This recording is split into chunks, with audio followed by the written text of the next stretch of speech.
Hey, it's Clay, and this will be a video chart on ticker symbol VXRT. We will take a look at the 30-minute time frame. Real quick, what do I mean by 30-minute in case maybe you're new to charts? Instead of each one of these candlesticks here representing 1 day's worth of price action, which is what you would normally see, each one represents 30 minutes. So while this here may look like several days worth of time, it's actually today's price action broken down into 30-minute time slices.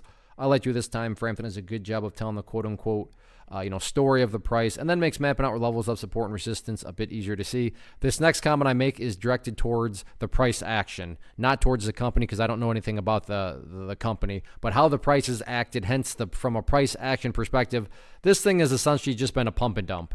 Pump and dump being, defined in my world at least as a price that makes a really nice move, and then within a relatively short amount of time, the price goes back to where it started, or maybe even, sometimes lower. So let's kind of quickly go through this, but not to insult your intelligence. I think we can all agree that after the gap up this morning, and then the fact that the price ran all the way up there, that was the epitome of a very nice move.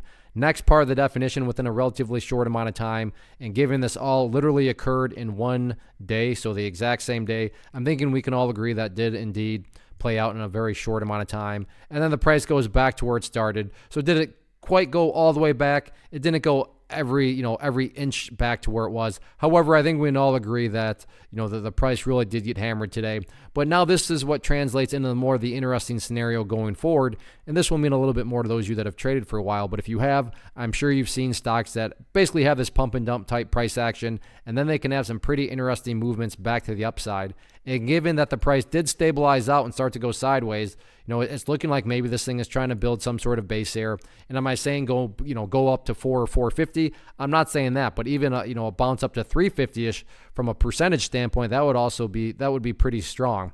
So the key level of support though going forward is going to be at 230 for nothing else, no complicating reasons other than the fact that is just simply where this pullback and the dump finally stopped right at 230. So we'll see if that level can indeed hold as support. If that level does not hold up, then keep an eye on the purple line right there, the 50-period moving average, currently valued at 206. But remember, that is a moving average, so that value will change and move around as Wednesday plays out. But yeah, let's see if this is some sort of bottom happening or not. And who knows, maybe this thing will get some sort of snapback reaction. We'll see. One of the biggest questions I get is, hey Clay, how do you find the stocks that you trade? So what I've done is put together a free resource guide where I talk about the tools that I use to locate stocks that I find interesting and think may have potential. So if that sounds like something that could add value to you as a trader, then click on the image that is up on the screen right now and I will email you the guide. The guide itself is very short and to the point, and best part, it's completely free. Thanks for watching the video. Let me know if you have any questions.